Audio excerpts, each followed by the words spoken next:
Sa isang hapunan ng pamilya kasama ang anak kong si Rico at ang asawa nitong si Emilia. Kung saan sa wakas ay nagkabati kami pagkatapos ng maraming taon ng katahimikan. Nakatanggap ako ng text mula sa hindi kilalang numero. Tumayo ka at umalis ka na ngayon.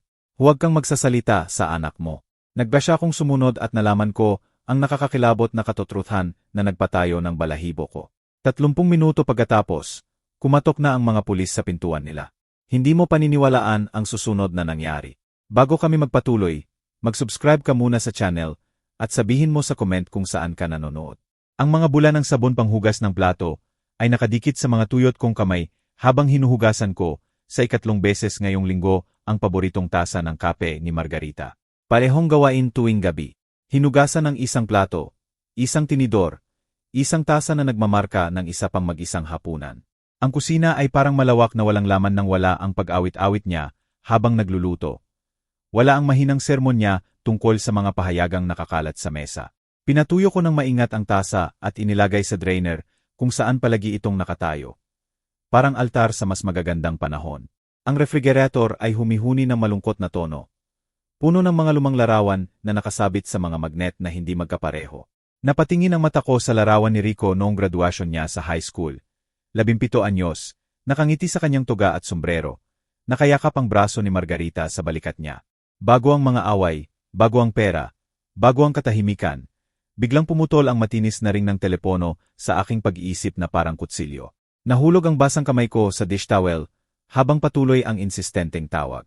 Malamig ang wall-mounted receiver sa palad ko nang buhatin ko ito.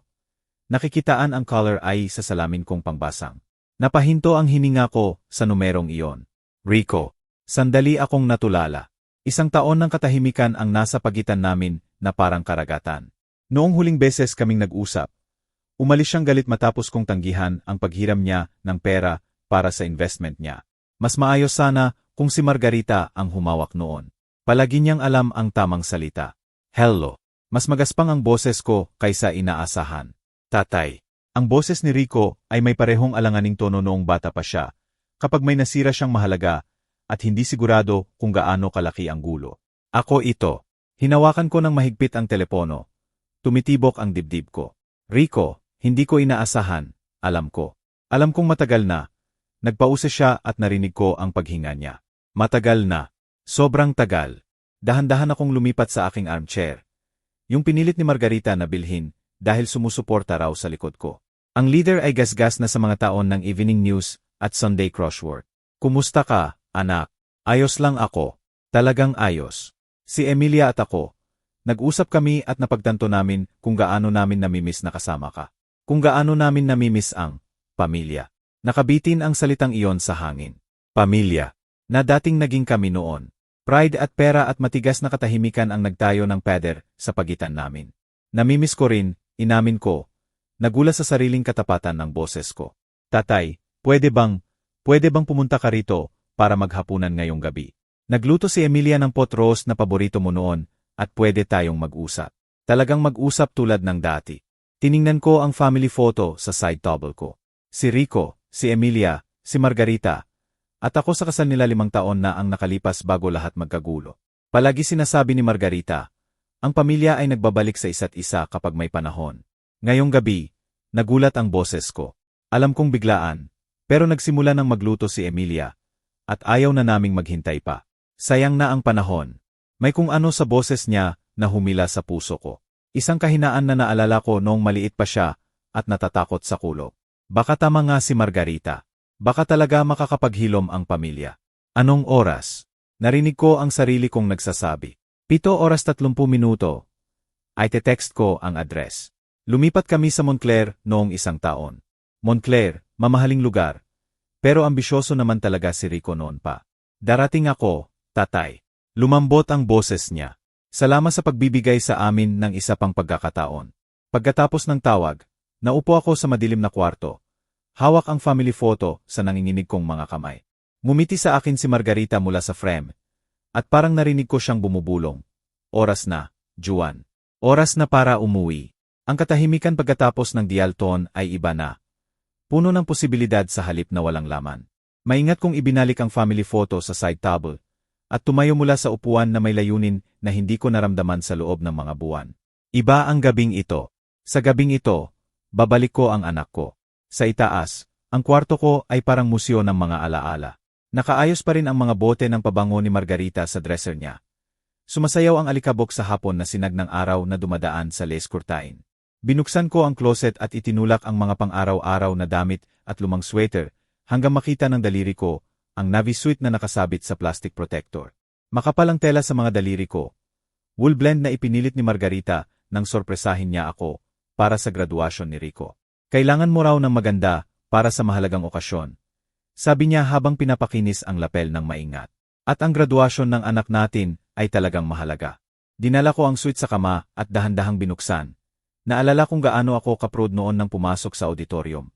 Nakahawak si Margarita sa braso ko. Pinapanood si Rico na tumatawid sa stage. Ang paehong suit ang sumama sa akin sa mga job interview, anniversaries, at libing ni Margarita. Ngayong gabi, sasaksi ito sa isa pang mahalagang yugto. Pinakawalan ng mainit na tubig ng shower ang mga kalamnan ko na hindi ko alam na tense pala. Habang nag-ahit, nakita ko ang sarili ko sa salamin na may mga matang puno ng pag-asa. Kailan pa ako tumanda ng ganito? Lumalim na ang mga linya sa paligid ng mata ko. At pilak na ang nangingibabaw sa sentido ko. Mapapansin kaya ni Rico? Makikita kaya ni Emilia kung gaano ako nag-iisa? Nakatayo pa rin ang kulob ni Margarita sa banyo, kung saan ko iniwan pagkatapos niya umalis. Channel no 5, regalo niya sa sarili tuwing Pasko. Hinawakan ko ng sandali ang bote. Then kinuha ko ang sarili kong aftershave. May mga alaala na masyadong mahalaga para hiramin. Nakabihis na, tiningnan ko ulit ang sarili ko sa salamin. Bagay pa rin ang suit, kahit medyo maluwag na. Pumili ako ng bote ng matandang whiskey sa kabinet, peace offering, para makatulay sa mga nakaraang sakit at bagong pag-asa. Nag-vibrate ang phone ko sa text ni Rico. 247 Elmwood Drive, Montclair. Excited na kaming makita ka, Tay. Tumawag ako ng Grab. Nanginginig ang daliri ko habang nagtataype ng address. Malayo ang Montclair sa simpleng Brooklyn ko. Mga 40 minuto. 8 minuto ang wait time. Habang nakatayo sa harap ng bintana, pinanonood ko ang mga pamilyar na brownstone na nawawala sa dilim. Kumaway si Aling Chen mula sa tapat. At kumaway ako pabalik. Mas magaan ang pakiramdam kaysa sa mga nakaraang buwan. Baka talaga magbago ang lahat ngayong gabi. Baka talagang makakauwi ang pamilya. Dumating ang Grab ng eksakto. Malinis na sedan na may magalang na driver na nagkomento sa magandang panahon. Habang umaandar kami papalayo sa Brooklyn patungong highway, at highway patungong mamahaling subdivision, pinanonood ko ang pagbabago ng mundo sa labas ng bintana. Lumalaki ang mga bahay, mas malinis ang mga damuhan, mas malawak ang driveway. Pagdating namin sa New Jersey, nakatitig na ako sa mga mansyon na kaya nang magpatuloy ng 6 na pamilya katulad namin. Maganda raw ang Montclair. Sabi ng driver nang mapansin ang pagkagulat ko. Maraming successful na tao dito. Binisita ko lang ang anak ko, sagot ko. Namamaga ang dibdib ko sa pride, kahit nalilito kung paano niya napunduhan ang ganitong karangyaan. Swerte ang may pamilya sa ganitong lugar. Swerte nga, naisip ko, pero may lumulutang na hindi mapakali. Aano nga niya nabili ang bahay sa isa sa pinakamahal na zip code sa New Jersey? Huminto ang Grab sa harap ng bahay na parang galing sa magazine ng arkitektura. Natulala ako sa likod ng sasakyan. Nakatitig sa mga haliging bato at perpektong topyari na mas mahal pa sa isang buwang upa ko. Ang circular driveway ay nakapalibot sa isang fountain na may sayaw na tubig sa maagang dilim. 2 luxury car, Mercedes at BMW, nakaparada na parang pahayag ng tagumpay. Dito na po, sir, masayang sabi ng driver. Magandang bahay. Naggalikot ako ng wallet. Nanginginig ang kamay habang nagbibilang ng bayad at malaking tip. Salamat. Magandang gabi po. Mabigat ang pinto ng sasakyan nang bumaba ako sa perpektong simento. Tumutunog ang sapatos kong pinakintab, pero halatang luma sa bato habang nilalakad ko ang curved path patungo sa entrance na parang maliit na hotel. Perpektong putol ang mga hedges, at automatikong bumukas ang mga ilaw nang makita ang galaw ko. Bago pa ako makahawak sa brass doorbell, bumukas ng kusa ang malaking pintuan ng oak. Isang gitna edad na Latina na may mabait na mata at medyo puti na ang buhok. Nakatayo sa pintuan. Nakasuot ng itim na uniforme na malinaw na professional housekeeper. Totoo ang ngiti niya. Pero may kumislap na hindi ko agad mabasa. Pag-aalala, babala. Mabilis nawala ang ekspresyon na para bang guni-guni ko lang. Ginoong Miller, mainit niyang sabi. Tumabi para papasukin ako sa foyer na mas malaki pa sa buong sala ko. Ako po si Maria. Sobrang excited po sina Ginoong Rico at Bibi Emilia na dumating kayo. Nawala ang hininga ko sa loob. Marmol na sahig patungo sa curved staircase na parang sa pelikula ng mayayaman. Crystal chandelier na nagbibigay ng maligamgam na liwanag sa mga oil painting na mukhang orihinal at mamahalin. Tunay na bulaklak, hindi plastic, na nagbibigay ng mahinang amoy sa hangin. Tatay. Malakas ang boses ni Rico mula sa malalim na bahay. Naririnig ang yapak niya habang lumalapit. Lumitaw siya sa foyer na parang model sa magazine. Mamahaling suite, perpektong gupit, ngipin na mas puti kaysa noong graduation niya. Nang marating niya ako, parang desperado ang yakap niya, matagal na matagal. Maganda ang hitsura mo, sabi niya. Lumayo para pag-aralan ako nang may mata na parehong nagpapasalamat at kinakabahan. Talagang maganda. Biglang lumitaw si Emilia sa tabi niya, na parang multo sa makintab na silk dress na mas mahal pa sa kotse ko. Perpekto ang makiup. Alahas na simple pero halatang mamahalin. Ngiti na parang rehearsed. Juan. Lumapit siya para halikan ang pisngi ko. Binabalot ako ng mamahaling pabango. Maganda ang hitsura mo. Sobrang saya namin na nandito ka. Nagawa ko pang ngumiti. Nalulula pa rin sa karangyaan sa paligid namin. Hindi ka panipaniwala ang lugar na ito. Paano nyo? Real estate. Mabilis na putol ni Rico. Medyo mataas ang tawa. Nahuli namin ang market sa tamang oras. Suwerte lang talaga. May kung ano sa tono niya na nagpapatigil sa akin. Pero hinawakan na ni Emilia ang braso ko ng elegante. Halika, upo muna tayo. Maria, pwede mo bang kunin ang coat ni Ginoong Miller? Ibinigay ko ang jacket ko, ang pinakamaganda ko. Kahit biglang mukha ng luma sa lugar na ito. Kinuha ito ni Maria na may isa pang mabait, pero may problema ng ngiti. Nawala patungo sa coat closet na kaya sigurong patuluyan ng maliit na pamilya. Dala ko ito, sabi ko.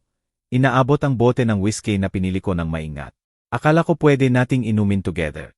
Nagliwanag ang mukha ni Rico habang tinitingnan ang label. Tay, grab ito. Hindi mo na kailangang magdala, pero salamat. Kinuha niya ang balikat ko nang may enthusiasm na medyo pakunwari. Buong hapon nagluto si Emilia. Naalala niya raw kung gaano mo gusto ang pot roast.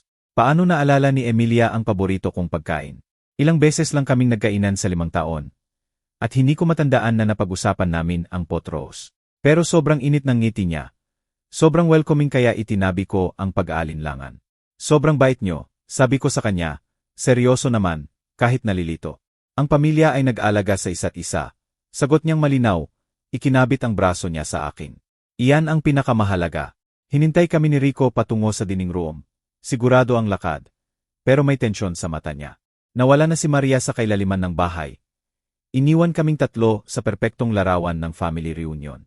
Habang naglalakad kami sa mga kwarto na parang sa home magazine, sinubukan kong pagsamahin ang halatang yaman na ito sa anak na humingi sa akin ng pera 1 taon lang ang nakalipas. Bumukas ang dining room na parang sa period drama.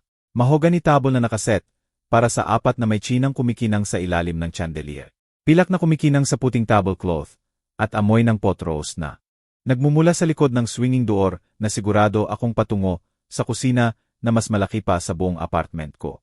Maganda ito, bulong ko, talagang namamangha. Ngumiti si Emilia sa papuri. Gusto naming espesyal ang gabing ito. Gusto naming magsimula ulit, Juan. Lahat tayo. Habang hinila ni Rico ang upuan ko ng elegante na parang sanay sa formal dining, napaisip ako na sana nakikita ito ni Margarita. Gumawa ng pangalan ang anak niya. Nagtagumpay ng higit sa simpleng pangarap namin. Baka ipagmalaki niya kung paano niya naging tao. Baka aprubahan niya ang pagkakataong ito ng reconciliation. Tinanggap kami ng dining room na parang sa lifestyle magazine. Crystal glasses na sumasalamin sa chandelier.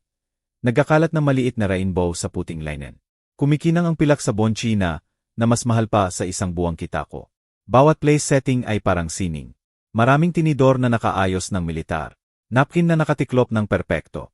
Hindi ka panipaniwala, bulong ko. Hinahaplos ang makintab na gilid ng mahogany table. Ngumiti si Rico habang hinila ang upuan ko sa dulo ng mesa. Para lang sa pinakamagandang family reunion, di ba, Tay? Umupo si Emilia ng elegante sa kaliwa ko. Si Rico naman sa kanan. Parang sinadya ang pwesto, pahihong nakaharap sa akin. Para makita ang bawat reaksyon ko, makontrol ang bawat usapan. Tahimik na lumitaw si Maria mula sa kusina. Dala ang mga appetizer na parang maliliit na eskultura. Magsimula na tayo sa whiskey mo, sabi ni Rico, binubuksan na ang bote ko. Sumikat ang amber liquid, habang ibinubuhos niya sa mabibigat na crystal tumbler. Dapat may tamang toast ito. Inabutan niya ako ng baso na mas puno kaysa ibubuhos ko sa sarili ko. Ang init ng whiskey ay lumaganap sa dibdib ko habang itinaas ni Emilia ang wine glass niya ng dramatiko. Para sa pamilya, sabi niya, nakangiting radiant, para sa kapatawaran at bagong simula.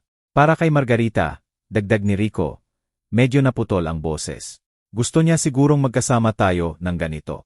Matamis na nasunog ang whiskey habang umiinom kami.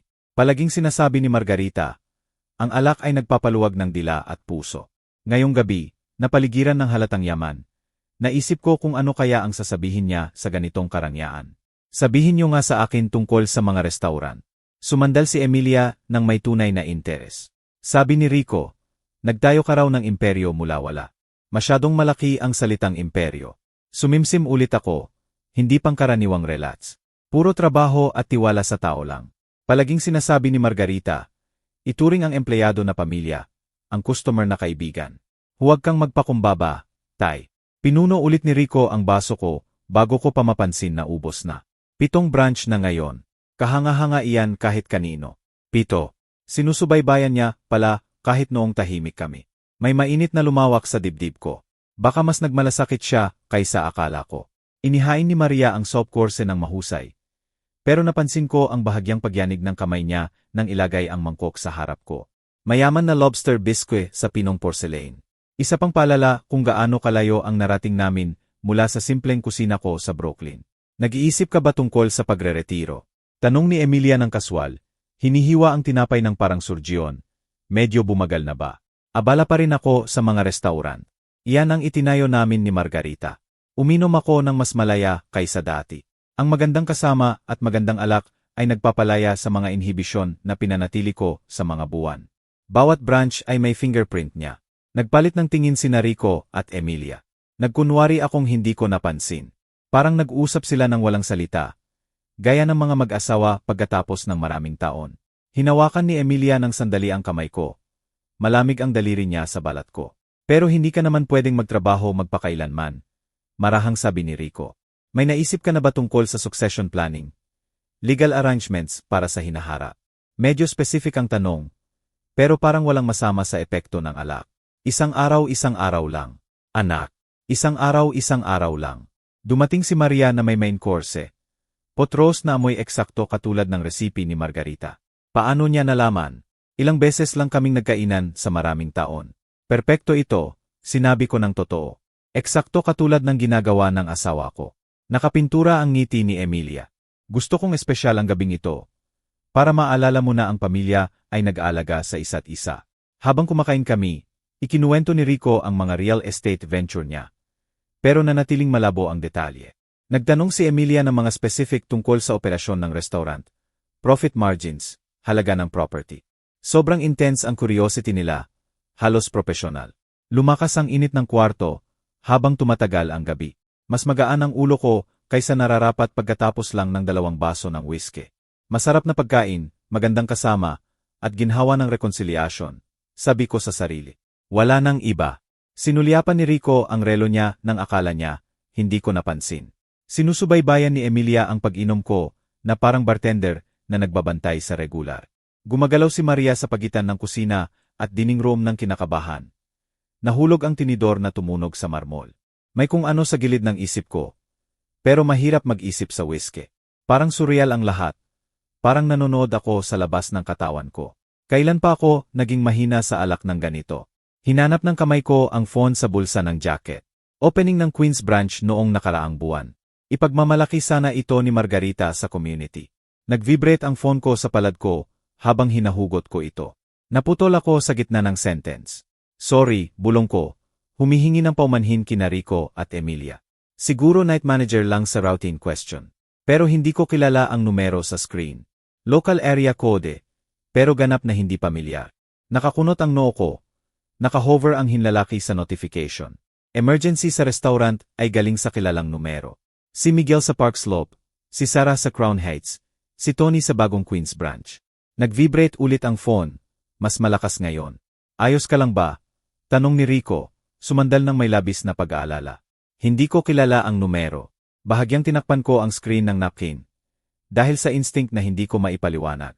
Lumitaw ang text sa malalaking letra. Tumayo ka at umalis ka. Gayon, huwag kang magsasalita sa anak mo. Nanlamig ang dugo ko. Biglang parang umiikot ang eleganteng dining room. Kahit hindi ko alam kung gawa ito ng gulat o ng whiskey. Binasa ko ulit ang message. Sigurado akong nagkamali ako. Parehong salita, parehong urgenteng utos. Tay, malayo ang boses ni Emilia. Mukha kang maputla. Ayos ka lang ba? Pinilit kong ngumiti ng normal. Maingat na ibinalik ang phone sa bulsa nang nanginginig ang kamay. Ayos lang, sobrang bigat lang ng pagkain kaysa inaasahan. Pero hindi ako ayos. May hindi kilalang tao na may private number ko. Alam kong nasaan ako. Sapat ang dahilan para babalaan ako tungkol sa ano. Tungkol kay Rico. Tungkol sa perpektong gabing ito na biglang parang malaking stage play. Kumikinang ang whiskey glass ko sa liwanag ng chandelier. Umiikot ang amber liquid habang nanginginig ang daliri ko nang hindi halata. Kailan pa ako nahilo ng ganito? 2 baso lang hindi dapat ganito kalakas ang epekto. Hindi kasama ang buong pagkain. Baka tubig na lang. Suhestyon ni Emilia ng maayos. Nagsignal na. Maria, sinulyapan ni Rico ang mukha ko ng matalim. Sigurado kang ayos ka lang. Namutla ka ng todo kanina. Sigurado. Mas madali ang kasinungalingan kaysa inaasahan. Kailangan ko lang, pasensya na sandali. CR? Siyempre.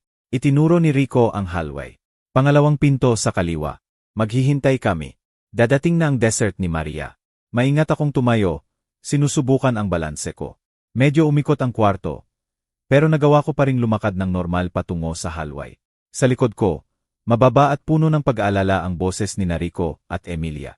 Mahaba ang hallway, puno ng mamahaling artwork at banayad na ilaw. Pangalawang pinto sa kaliwa ang siguro powder room. Pero sa halip na kumanan, may kung ano akong nagpatuloy ng tuwid patungo sa parang entrance ng kusina. Nakasunog sa isip ko ang anonymous message. Kung sino man ang nagpadala, alam niya ang hindi ko alam. May sapat na panganib sa akin para ipagsapalaran ang pagbabala sa isang estranghero. Nakatayo si Maria sa malaking lababo.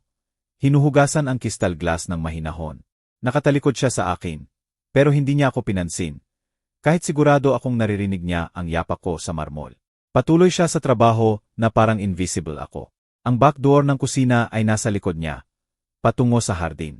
Kalayaan, sariwang hangin, espasyo para mag-isip ng malinaw palayo sa mapagmatyag na mata ni Rico at Emilia. Tahimik akong lumagpas kay Maria. Inaasahan niyang lilingon siya. Tatanungin ako, alertuhan ang mga amo. Hindi siya lumingon sa paghuhugas niya. Kahit medyo naging tense ang balikat niya nang makadaan ako. Tahimik na bumukas ang pinto sa manicured lawn na parang sa country club. Automatikong bumukas ang mga ilaw sa daan ko, sa perpektong damo, patungo sa gete sa likod ng bakod. Mabigat ang phone ko sa bulsa. Dala ang misteryosong babala na parang bomba. May mga street lamp sa labas ng bakod na nangangako ng anonymity. Layo sa anumang panganib na nag-udyok ng urgenteng message. Bilis ang lakad ko. Medyo nadudulas ang dress shoes ko sa hamog na damo. Wala nang pakialam sa mansa o hitsura. Bumukas ang gete sa tahimik na residential street na puno ng mansyon na siguro tinitirhan ng mga milyonaryo at ang kanilang mga sikreto. Kinuha ko ang phone ko nang nanginginig ang daliri. Binuksan ang ride appy. At nag-request ng sakay isang block ang layo mula sa address ni Rico. 5 minuto hanggang dumating. 5 minuto para magpasya kung paranoid lang ako o talagang pinoprotektahan ang sarili ko. Parang ebidensya ng conspiracy o paranoia ang phone ko. Hindi ko masabi kung alin, pero ang message na iyon, ang malalaking urgenteng letra, ay nagpa-activate ng lahat ng survival instinct na itinuro sa akin ng praktikal na karunungan ni Margarita. Kapag may nagbabala sa iyo ng panganib, sabi niya palagi, makinig ka muna bago magtanong. Lumitaw ang headlights ng Grab sa dulo ng block. Pumutol sa dilim ng subdivision na parang lifeline. Sumakay ako sa likod, binigay ang Brooklyn address ko, at agad na tinawagan ang numerong sumira sa gabi ko. 2 ring bago sumagot ang boses. Maingat, anonymous, sadyang neutral. Sana tumawag ka sa numerong ito. Sino ka? Mas magaspang ang boses ko kaysa plano. Bakit mo ako binigyan ng babala? Hindi ko pwede ibunyag ang sarili ko. Pero nasa immediate danger ka ngayong gabi. Impossible iyan. Kumakain lang ako kasama ang anak ko. Matagal na pause. Then, ang anak mo ay may utang na 100 at 20 milyon pesos sa mga taong bumabaliktad ng buto kapag lete ang bayad. Tumingin ang driver sa rearview mirror habang sumasali sa traffic. Siguro nagtataka kung bakit biglang tahimik ang pasahero niya. Hinawakan ko ng mahigpit ang phone. Parang martilyo ang salita ng anonymous voice sa ulo ko. Impossible iyan. Ulit ko, kahit kulang ang conviction ng boses ko. May real estate si Rico. May mansyon siya, ipinangsangla lahat para punduhan ang sugal. Underground casino, high-stakes poker, sports betting sa mga loan shark. Nanatiling kalmado ang boses, methodical. 2 linggo para makabayad o harapin ang malubhang parusa. Kusang napahawak ang libreng kamay ko sa door handle. Parang makakatakas ako sa impormasyon sa pamamagitan ng pagtalon sa gumagalaw na sasakyan. Sa labas ng bintana, lumabo ang mamahaling subdivision ng Montclair. Perpektong damuhan na nagtatago ng di-perpektong sikreto. Kahit totoo man yan, mabagal kong sabi. Ano ang koneksyon sa pagbabala mo sa akin palayo sa hapunan? Ang whiskey na dala mo ay may zetroxyl. 5 beses nitong pinapahalaga ang epekto ng alak. Ginagawa kang sobrang susceptible sa suggestion. Parang pisikal na suntok ang mga salita.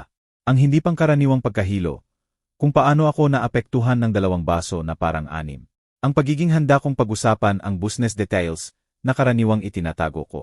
Iyan ay, natigilan ako. Naalala ang sabik na pagbubukas ni Rico sa regalo ko. Ang maingat na pagbabantay ni Emilia sa pag-inom ko. Ang coordinated nilang pagpuno ng baso ko bago ko pa mapansin. May inihandang legal documents na walang tigil ang boses. Buong transfer ng mga restaurant property at business assets mo. Power of attorney na ibinibigay kay Rico ang buong kontrol. Ang kulang na lang ay lagay mo. Pinanatili ng driver ang mata sa kalsada. Profesional na hindi pinapansin ang halatang distress ng pasahero niya. Tinitigan ko ang labas ng subdivision na biglang mukhang sinister. Bawat maliwanag na bintana posibleng nagtatago ng katulad na pagtataksil. Paano mo nalaman lahat iyan? Hindi yan mahalaga.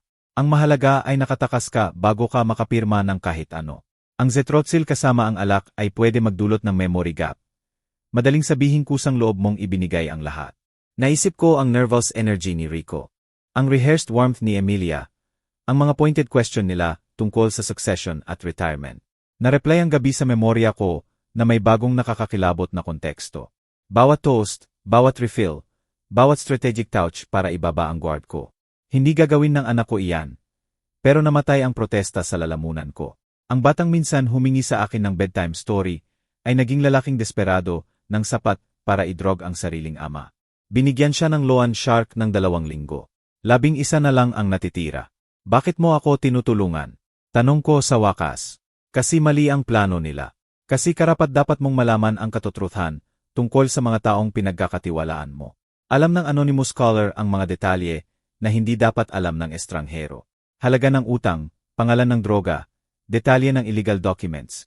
May malapit na access sa conspiracy ni Rico at Emilia. Sino ka talaga? Isang taong nakakakita ng higit sa inaakala ng iba. Isang taong hindi makakatiis na manood habang winawasak ang inosenteng tao ng family greed. Maria. Parang kidlat ang pagka-realize. Ang nervous efficiency niya sa hapunan. Ang pag-iwas ng mata. Ang sadyang hindi pagpansin nang dumaan ako sa kusina. Alam niya ang plano at pinili ang konsensya kaysa seguridad ng trabaho. Salamat, mahinang sabi ko. Huwag mo muna akong pasalamatan. Malalaman nila agad na wala ka na. Desperado na si Rico para subukan ulit. Posibleng mas mapanganib na paraan. Patuloy ang grab papuntang Brooklyn. Bawat kilometro lumalayo sa anak na akala ko kilala ko.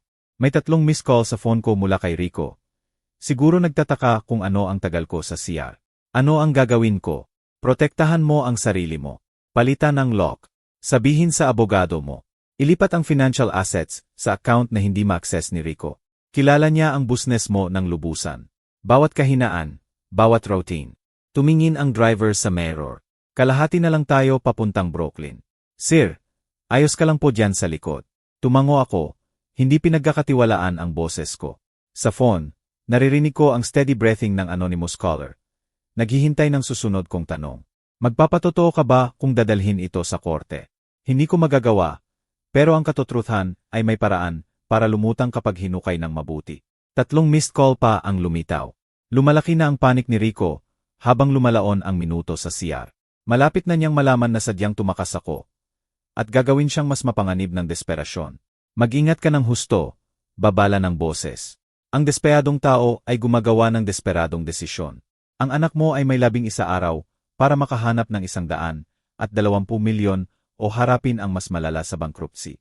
Natapos ang tawag, Iniwan akong mag-isa sa malambot na jazz ng driver at bigat ng ganap na pagkasira ng pamilya. Sa isang gabi, nakuha ko ang anak ko at nawala ulit. Natutunan ang presyo ng tiwala at halaga ng kamangmangan. Nag-vibrate ang phone ko sa text ni Rico. Tay, nasaan ka? Nag-alala kami. Tinitigan ko ang message. Then binura ng walang sagot. Ang taong nagpadala ng mensahe iyon ay balak akong idrog hanggang mawalan ng malay at agawin ang lahat ng itinayo namin ni Margarita. Mahinahon na nag-clear ng lalamunan ang driver. Sir, malapit na tayo sa Brooklyn Bridge. Sa original address pa rin po. Tiningnan ko ang city lights na sumasalamin sa madilim na tubig. Then bumalik sa phone ko na may route pa rin papuntang Montclair sa GS. Nasa Brooklyn ang kaligtasan, pero sa New Jersey ang confrontation. Sa unang pagkakataon sa buhay ko, kailangang pumili ako sa pagitan ng pagprotekta sa sarili ko at pagprotekta sa natitira sa pamilya ko. Tinawag ng pamilyar na skilin ng Brooklyn sa windshield ng Grab. Nangangako ng kaligtasan sa lumakong armchair, kung saan buhay ang alaala ni Margarita sa bawat sinulit. Pero parang duwag na ang kaligtasan ngayon. Alam ko kung ano ang kaya ni Rico sa iba. Kapag tumama ulit ang desperasyon, kinuha ko ang wedding photo ni Margarita sa wallet ko. Malambot na ang gilid sa mga taon ng paghawak. Nakangiti pa rin na parang noong araw na nangako kaming magtatayo ng makabuluhan. Hindi siya susuko sa mahirap na usapan. Hindi pipili ng ginhawa kaysa sa tama. Hindi siya tatakbo, bulong ko sa larawan niya. Nahuli ng driver ang mata ko sa mirror. Ayos po ba diyan sa likod, sir? Sa totoo lang, hindi. Tumuwid ako sa upuan. Desisyon na parang bakal sa dibdib ko. Kailangan ko munang tumawag. Then babaguhin natin ang destinasyon. Nanginginig ang daliri ko, habang dinyal ang 911. 2 ring, then professional na boses. Emergency. Ano po ang emergency nyo? Sinubukan akong patayin ng pamilya ko para sa pera. Parang linya sa teleserye ang mga salita ng binigkas ko. May ebidensya ako at nasa lugar pa sila kasama ang inihandang legal documents. Sir, nasa immediate danger po ba kayo ngayon? Hindi ngayon, pero kailangan ko ng pulis sa 200 at 47 Elmwood Drive, Montclair, New Jersey. Babalik ako doon para kumuha ng ebidensya. Mabilis ang tanong ng dispatcher. Uri ng pagkalason, bilang ng suspect, may armas ba? Sumagot ako ng mahusay. Business training ko ang umiral. Clear facts, specific details, actionable information. Papunta na ang mga pulis. 20 minuto ang ETA. Sir, mariin kong ipinapayo na huwag kayong babalik doon hanggat. Tinitigan ako ng larawan ni Margarita. May ekspresyon na suot niya kapag kailangan ko ng higit na tapang. Pero kung hindi ako babalik, mawawala nila ang ebidensya at susubukan ulit ito sa iba. Pagkatapos ng tawag, sumandal ako sa driver. Baguhin na natin. Babalik tayo sa Montclair. Sir, mukha kayong stressed na stressed. Baka pag-isipan nyo pa. Hindi ito biglaang desisyon. Tiningnan ko siya sa mirror. Minsan kailangang pumili ka sa pagitan ng ligtas at tama. Iba ang pagbalik namin kaysa kanina. Determination sa halip na confusion ang sinindihan ng streetlights. Purpose sa halip na sakit. Bawat kilometro ay lumalapit sa pagharap sa anak na pinalaki ko. Sa pamilyang pinagkatiwalaan ko. Sa hinaharap na kailangang itayo ko ulit mula simula. Parang bumubulong ang boses ni Margarita mula sa larawan. Ang pamilya ay nagsasabi ng katotruthan, kahit masakit. 20 minuto pagkatapos, pumasok kami sa Hill Street. Paparating ang mga pulis mula sa kabilang direksyon. Walang ilaw, pero halatang opisyal. Tumibok ng malakas ang dibdib ko nang ma-realize na talagang nangyayari ito. Sisirain ko ang pamilya ko para iligtas ang sarili ko at posibleng iba. Maghintay ka sa kanto, sabi ko sa driver. Baka matagalan ito. Parang papalapit sa execution ang paglalakad sa curved driveway. Ang perpektong labas ng mansyon ay nagtatago ng kalkuladong kasamaan. Desperadong pagtataksil. Nanginginig ang kamay ko nang abutin ang doorbell. Oras na para harapin ang anak ko. Tumunog ang chimes ng doorbell sa buong mansyon na parang libing. Mabilis na yapak papalapit. Masyadong mabilis para sa normal na pag-aalala. Binuksan ni Rico ang pinto ng malakas. Halo ang ginhawa at hinala sa mukha niya. Tay, saan ka galing? Nakapintura ang ngiti niya. Nag-aalala na kami. Pasensya na, anak. Pinilit kong apologetic ang boses ko. Kailangan ko lang ng hangin. Nahilo ako sa bigat ng pagkain. Nahilo. Tumalim ang mata niya. Halos kalahating oras kang nawala. Akala ni Emilia may masamang nangyari. Nawala sa oras ko. Maganda ang lugar niyo dito. Mas malalim akong pumasok. Mas malayo pala kaysa akala ko. Lumitaw si Emilia sa likod ni Rico. Gusot ang designer dress niya sa nervous passing. Bahagyang nawala ang perfect hostess mask niya. Nagpakita ng purong panik sa ilalim. Juan, grabe ang takot mo sa amin. Hinawakan niya ang braso ko nang nanginginig ang daliri. Okay ka na ba ngayon? Mas okay na, salamat. Pinayagan kong gabayan niya ako papasok. Napansin kong gaano katagal at kahigpit ang hawak niya. Kailangan ko lang magpahangin. Mas maliit ang foyer ngayon. Parang nakayayamot sa halip na kahanga-hanga. Bawat mamahaling detalye ay nagpapaalala ng dugong pera na bumili ng ilusyong ito ng tagumpay. Baka sobra ang win mo sa hapunan. Malutong ang tawa ni Emilia. Kumuha ka ng tubig. Sa totoo lang, gusto ko uling maupo. Sinadya kong lumakad patungo sa dining room. Kung okay lang. Nagpalit ng tingin si Rico at Emilia na puno ng kahulugan na akala nila hindi ko napansin. Parang rehearsed ang coordinated response nila. Parang artista na nakalimutan ang linya. Siyempre, Tay, kahit ano ang kailangan mo. Magulo na ang dining room sa pagkakaligpit sa pagkawala ko. Walang bakas ng mga papel na posibleng nakakalat sa mesa. Mahusay na gumagalaw si Maria sa pagitan ng kusina at dining room. Mas halata ang nervous energy niya. Naupo ulit ako sa head table. Napansin kung paano ulit ako nilang flank ni Rico at Emilia. Na-clear na ang crystal glasses at dinner plates. Pero puno ng tensyon ang hangin. Pasensya na, maingat na sabi ni Emilia. Nagligpit kami sandali. Ayaw naming iwan si Maria ng sobrang trabaho. Sobrang konsiderete. Ngumiti akong blangko. Nagtataka kung anong ebidensya ang itinago nila habang wala ako. Nagdrumming ng daliri si Rico sa mahogany table. Nervous habit mula pagkabata na nagpapakita ng anxiety niya ngayon. So, Tay, totally recovered na. Wala ng hilo o confusion. May undertone ang tanong na nagkunwari akong hindi narinig. Malinaw na malinaw, anak. Salamat sa hangin. Ngumiti si Emilia nang may calculated concern. Alam mo, iba ang epekto ng masarap na pagkain habang tumatanda tayo. Baka sa susunod mas magaan na lang. Susunod. Parang may susunod pa pagkatapos ng gabing ito. Palagi akong matibay ang resistensya. Sagot kong pantay. Higit pa sa magandang pagkain at win ang kailangan para mapabagal ako. Dumating si Maria na may bagong tubig. Matalas at mahusay ang galaw. Nang ilagay niya sa harap ko, bahagyang nadampi ng daliri niya ang gilid ng mesa na parang aksidenteng panginginig. Sinulyapan ni Rico ang relo niya. Halos hindi ko napansin. Anuman ang timeline nila ay lumiit na. Well, sabi niya nang may forced brightness. Since okay ka na, baka pwede nating ituloy ang gabi. Alam kong excited si Emilia sa mas marami pang kwento. Talagang, pwede nang i-power ang chandelier, ang ngiti ni Emilia. Marami pa tayong ikukwento, pero may nagbago sa pagkawala ko. Halata na ang desperasyon nila sa mga bitak ng performance nila. At naramdaman ko ang pagbuild ng gabi sa crescendo. Bigla siyang tumayo at lumakad patungong liquor cabinet. Tay, isa pa tayong toast bago matapos ang gabi. Nanginginig ng bahagya ang kamay ni Rico, habang sinusukat ang whiskey sa bagong tumbler. Pinanood ko siya, napansin kung paano siya natagalan sa baso ko. Nagdagdag ng extra liquid na iba ang pagkakakita ng liwanag kaysa normal na amber. Alam mo, simula ko ng kaswal. Gusto ko sanang ikwento ang araw ng pagsilang mo. Rico, medyo naging tense ang balikat niya. Tay, sweet naman, pero baka toast muna. Sayang ang whiskey kapag lumamig. Mahalaga ito, anak. Sumandal ako sa upuan. Nakakrus ang kamay ng mapayapa. 14 na oras ang labor ng nanay mo. Pinakamahabang araw ng buhay ko. Sumandal si Emilia nang may forced enthusiasm. Juan, mamaya na ang whiskey kung matagal. Pwede naman sabay uminom at makinig.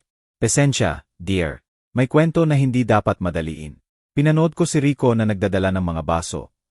Napansin ang bahagyang sediment na umiikot sa akin kapag nasa salamin ng chandelier. Nasaan na ba ako? Convinced si Margarita na may mali dahil matagal ang labor. Maingat na inilagay ni Rico ang baso ko. Sigurado na makikita ko ang sobrang laman. Mas kaunti ang sa kanya, crystal clear, walang unusual particles. Patuloy ang doktor na normal lang lahat. Itinuloy ko, itinaas ang baso ko na parang titingnan ang kulay ng whiskey. Pero may instinct si nanay mo sa mga ganitong bagay. Palaging alam niya kapag may hindi tama. Nakakabaliw, putol ni Emilia, strained na ang ngiti. Pero siguradong matagal na ang toast. Mas masara ang family story kapag may magandang whiskey. Dahan-dahan kong iniikot ang baso ko. Pinapanood ang mga dayuhang particle na sumasayaw sa amber liquid. Zetroxyl, ayon sa anonymous color ko, sapat para gawing compliant, suggestible, Madaling mapapirma sa pagbibigay ng lahat ng itinayo namin ni Margarita. Totoo kang tama tungkol sa paghihintay ng magandang whiskey. Sang-ayon ko, inilalapit ang baso sa labi ko nang hindi umiinom. Palaging sinasabi ni Margarita na mas masara ang lahat kapag may pasensya. Napitik ang mata ni Rico. Tay, 0 minuto ka nang nagkukuwento. Talagang lumalamig na ang whiskey. Lumilipad ang oras kapag nagkukuwento ng alaala. Malawak akong gumesti sa baso ko. Ginagamit ang galaw para maiwasan ang pag-inom. Naikwento ko ba kung gaano kakaliit? 27 kilo lang. Pero ang lakas ng hawak mo sa daliri ko. Bigla siyang tumayo at lumipat sa likod ng upuan ko. Inilagay ang mga kamay sa balikat ko ng intimate. Juan, ang galing mong storyteller. Bakit hindi muna tayo magtuos sa birthday ni Rico? Then ituloy mo. Lalong lumakas ang pressure ng daliri niya sa balikat ko. Nararamdaman ko ang desperasyon niya sa haplos. Nabubuwag na ang plano, at alam nila. Sabi ng nanay mo, matigas ang ulo mo mula pa noong una. Patuloy ko, nagkunwaring hindi ko napapansin ang pressure ni Emilia. Tama siya, di ba? Kapag napagpasyahan mo na, wala nang makakapigil sa iyo. Bahagyang naputok ang composure ni Rico. Tay, please, isang sip lang, then ikwento mo si nanay. Ang sa matigas na ulo, patuloy ko, hawak pa rin. Ang hindi nahipan na baso, ay pwedeng virtue o vice. Palagi pinangangambahan ni Margarita kung alin ang pipiliin mo. Tahimik ang kwarto, maliban sa mahinang tunog ng paghuhugas ni Maria sa kusina. Tinitigan ako ni Rico at Emilia nang halos hindi na maitago ang frustration. Nabubuwag ang perpektong plano nila sa bawat minutong lumilipas. Sa tingin ko, mabagal kong sabi. Masasaktan si Margarita kapag nakita niya ang mga desisyon mo. Namutla si Rico. Ano ang ibig mong sabihin? Bago ko pa masagot, 3 malakas na katok mula sa front door. Authoritative, hindi mapagkakamalang. Pulis, buksan niyo ang pinto. Napabitaw ni Rico sa baso niya. Nabasag sa marmol habang namutla siya ng todo. Tumunog ang posas na parang martilyo ng hukom sa tahimik na dining room. Natulala si Rico, parang mukha niya pergamino, habang lumalapit ang senior officer ng may karanasan. Richard Santos, arestado ka sa attempted poisoning, conspiracy to commit fraud, at elder abuse. May bigat ang boses ng officer sa mga taon ng pakikitungo sa family betrayal. Karapatan mong manahimik. Hindi ito totoo. Naputol ang boses ni Rico na parang teenager. Nagkakamali lang kayo, officer. Nalilito lang ang tatay ko. Tay, please. Lumakas ang histerya ni Emilia na parang takang kumukulo. Sabihin mo sa kanila na maling akala ito. Dahan-dahan akong tumayo. Hawak pa rin ang hindi nahipan na baso ng may lason na whiskey. Umiikot ang sediment na parang guilty secret sa amber liquid. Walang maling akala. May Zetroxil ang basong ito. Idinagdag ito ng anak ko para mapapirma ako sa business transfer documents. Tinanggap ng junior officer ang baso na may latex gloves. Itinaas sa liwanag ng chandelier. Kitang-kita ang dayuhang particles. Hindi may kakailang ebidensya ng kalkuladong pagtataksil. Sir, attempted poisoning ay 8 hanggang 12 taon minimum. Imporma ng senior officer kay Rico habang nakaklik ang posas. Conspiracy at elder abuse pa ang dagdag. Medyo nalugmok ang tuhod ni Rico. 12 taon, pero papatayin ako ng loan shark kung hindi ako makakabayad sa 11 araw. Namutla si Emilia. Rico, tumahimik ka. Huwag ka nang magsalita. Pero wala na sa strategic thinking si Rico. Tay, hindi mo naiintindihan. Tinakot nila akong babaliin ang mga binti ko. Tapos papatayin. Wala akong choice. May choice ka, mahinang sagot ko. Pinili mo ang sugal kaysa pamilya. Pinili mo ang krimen kaysa honest work.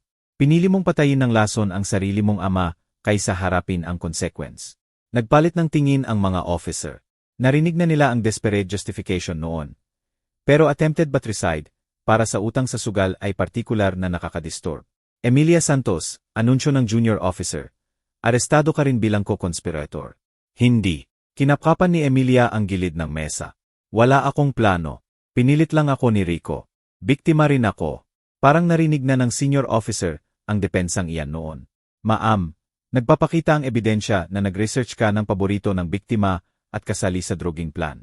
Habang hinihila si Rico at Emilia papuntang front door, lumingon si Rico na may huling desperate manipulation sa mata. Tay, paano mo magagawa ito sa sarili mong pamilya?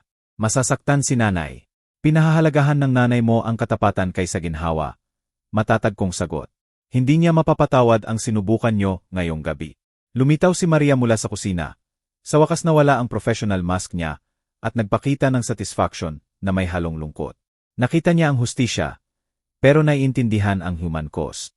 Tahimik ang mansyon, maliban sa malayong tunog ng pinto ng sasakyan at makina na umaandar. Pininturahan ng asul at pulang ilaw ang mamahaling dingding ng consequence habang nawawala ang mga police car sa gabi. Mag-isa akong nakatayo sa dining room kung saan sinubukan akong sirain ng pamilya ko. Naramdaman ko ang presensya ni Margarita na parang mainit na kamay sa balikat ko. Gagawin niya rin ang paihong choice. Nakakalat ang mamahaling kristal sa marmol. Ang may lason na whiskey ay nakabuhos na parang dugo. Ebidensya kung gaano kalapit ako sa pagkawala ng lahat ng pinaghirapan ko. Nag-vibrate ang phone ko sa text ng senior officer. 200 bawas 3 oras ang processing sa station. Kailangan namin ang formal statement mo. Oras na para tapusin ang sinimulan ko. Oras na para tiyaking tama ang hustisya. Puno ng aktibidad ang Montclair Police Station sa hating gabi. Mga lasing na driver, domestic disturbance, at ngayon ang conspiracy case ng pamilya ko. Nakaseparate holding cell sina Rico at Emilia. Katawa-tawa ang designer clothes nila sa kulay abong dingding ng selda. Sa reinforced glass, pinanood ko si Rico na naglalakad sa maliit niyang selda na parang hayop sa hawla. Bawat ilang minuto ay sumusulyap siya sa akin habang nagbibigay ng statement. Halo ang galit at desperadong pakiusap ang ekspresyon. Ginoong Miller, ibinaba ni Detective Cruz ang kape niya ng deliberate. Ikwento mo ulit ang Zetrotzil. Paano mo nalaman kung ano ang hahanapin? Anonymous tip. Honest kong sagot. May tumawag na nagbabala sa plano. Alam niya ang specific detail ng droga at epekto nito. May ideya ka kung sino yon. Naisip ko ang nervous efficiency ni Maria sa hapunan. Ang maingat niyang pag-obserba ng hindi halata. Wala akong ideya, pero kung sino man iyon, iniligtas niya ang buhay ko. Umalingaw-ngaw ang iyak ni Emilia mula sa women's holding area sa buong station. Kita ang histerya niya na parang siren. Kasalanan lahat ni Rico. Narinig ko ang boses niya. Sumama lang ako kasi natakot ako. Itinaas ni Detective Cruz ang kilay. Ang takot ay hindi excuse sa conspiracy sa elder abuse at fraud. Nakita namin ang inihandang legal documents sa opisina ni Ginoong Rico. Power of attorney, business transfers, kompleto. Gaano katagal sila makukulong? Attempted poisoning pa lang. 8 hanggang 12 taon. Idagdag ang conspiracy, elder abuse, at fraud. 15 hanggang 20 taon si Rico. Pwede pang bumaba kay Emilia kung makikipagtulungan. Pero malubha pa rin. Parang hindi totoo ang mga numero. Gagugulin ng anak ko ang 40 niya sa kulungan dahil hindi niya matanggap ang responsibilidad sa gambling addiction niya. Ang mga loan shark na binanggit niya. Patuloy ni Detective Cruz. Kailangan namin ng detalye tungkol sa threat nila. Pwede makatulong sa pagpapaliwanag ng desperasyon niya. Kahit hindi excuse sa attempted murder. Sa bintana, nakita ko si Rico na nakayuko sa makitid na bench ng selda niya. Nakatakip ang mga kamay sa mukha. 20 taon ko siyang pinalaki.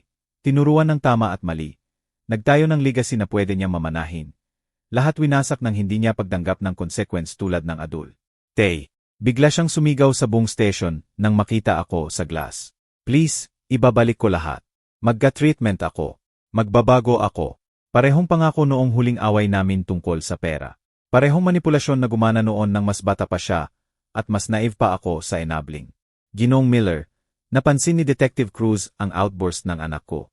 Patuloy niyang susubukan kang manipulahin. Standard pattern sa family financial crimes.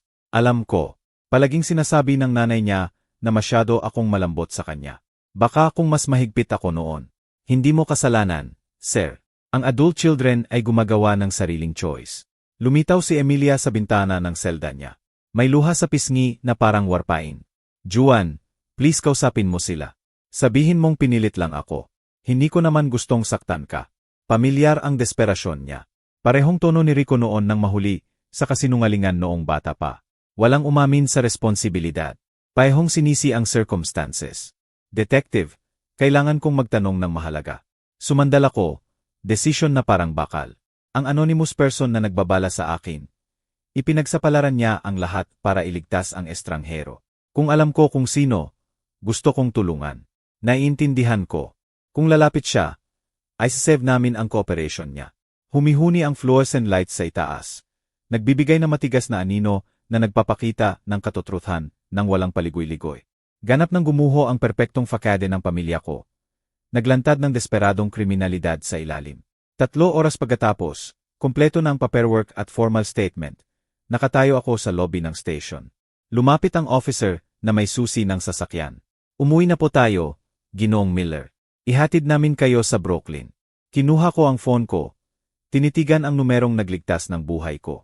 Sa totoo lang, kailangan ko munang tumawag para pasalamatan ang isang taong karapat-dapat malaman kung paano ito natapos. 2 ring bago sumagot ang pamilyar na boses. Hindi natakot kundi mainit sa tunay na pag-aalala. Maria Gonzalez po ito. Kumusta po kayo, Ginoong Miller? Maria. Parang araw ang relief na dumaloy sa akin. Nandoon ka pala buong oras. Nakita mo ang lahat at nahanap mo pa rin ang tapang na iligtas ako. Hindi ko matiis na saktan kanila. Mabat kang tao sa akin samantalang itinuring akong parang kasangkapan lang ni Rico at Emilia. Nakaupo sa lobby ng police station, halos hating gabi. Naiyak ako sa unang pagkakataon mula sa libing ni Margarita. Hindi sa sakit, kundi sa labis na pasasalamat sa moral courage ng babaeng ito. Maria, paano mo nalaman ang tungkol sa Zetrotzil? Documents, lahat. 3 araw na ang nakalipas. Naglilinis ako sa opisina ni Ginoong Rico nang marinig ko silang nagpaplano. Para bang hindi ako tao? Para hindi ako makakaintindi ng Ingles o walang pakialam kung makakaintindi man. Mas matindi ang casual cruelty kaysa attempted poisoning. Naging ibang tao ang anak ko na walang pakialam sa dignidad ng tao, batay sa trabaho at immigration status. Pinag-usapan nila lahat, ang droga, kung gaano kadami, saan itatago ang papeles. Nag-research si Emilia ng paborito mong pagkain. Routine ng business mo. Lahat para manipulahin ka. Ipinagsapalaran mo ang trabaho mo. Posibleng deportation. Para sa estranghero. Hindi estranghero, lumambot ang boses niya. Mabuting tao na nagpaalala sa akin sa tatay ko. Isang taong nagsasabi ng please at thank you at talagang tumitingin sa akin kapag nagsasalita. Nag-gesture ang police officer na handa na ang sasakyan ko. Pero mas mahalaga ang usaping ito kaysa convenience. Maria, kailangan kong magtanong ng mahalaga. May iba ka ng trabaho? Wala po, sir. Pagkatapos ng gabing ito, duda akong magbigay sila ng reference. May 7 akong restaurant sa Brooklyn. Kailangan ko ng manager sa pinakabago kong branch. Isang taong lubos kong mapagkakatiwalaan. Isang katulad ng moral character at judgment mo. Tahimik sa kabilang linya. Nang magsalita ulit si Maria, nanginginig ang boses niya sa emosyon. Ginoong Miller, hindi nyo na kailangan, hindi ito charity. Kailangan ko ng empleyado na gumagawa ng tama kahit walang nakakakita. Napatunayan mo ngayong gabi na iyan ka talaga. Ang sweldo ay 150,000 piso bawat buwan para simulan. Health benefits, profit sharing pagkatapos ng 1 taon. Lus lahat ng training na kailangan mo para umangat sa restaurant management. Narinig ang higbi ni Maria sa phone. Sir, hindi ko alam kung ano ang sasabihin ko. Sabihin mo na simula Lunes. 10 oras am sa Crown Heights branch. Personal akong magtuturo sa iyo. Matiyaga ang police officer habang tinatapos ko ang arrangement kay Maria. Palitan ng address, confirmation ng start date, pangako ng trabaho, tulong sa work visa kung kailangan. Nang ibaba ko na ang phone, mas magaan ang pakiramdam ko kaysa sa mga nakaraang buwan. Tahimik ang biyahe pabalik ng Brooklyn. Pamilyar na ang mga ilaw sa mga barangay kung saan mahalaga pa rin ang honesty kaysa yaman. Kung saan nagtatrabaho na matiyaga ang tao nang hindi inaasahan na pupunduhan ng iba ang kanilang pagkakamali. Tinanggap ako ng simpleng bahay ko na parang matandang kaibigan. Sa loob, puno ng family photos ang refrigerator. Si Rico sa iba't ibang edad, si Emilia sa kasal nila, si Margarita na nakangiti sa mas magagandang panahon. Maingat kong inalis ang larawan ni Rico, hindi sinira, pero inilagay sa drawer sa kusina.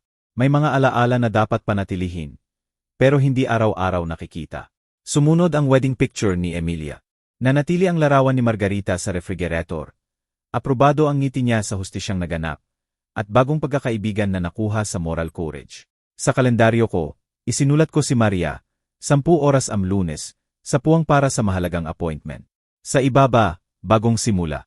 Sa labas, humihuni ang Brooklyn sa honest late night activity. Mga night shift pa uwi. Early shift nagsisimula. Mga taong naiintindihan na hindi mabibili ng hiniram na pera o nanakaw sa pamilya ang integridad.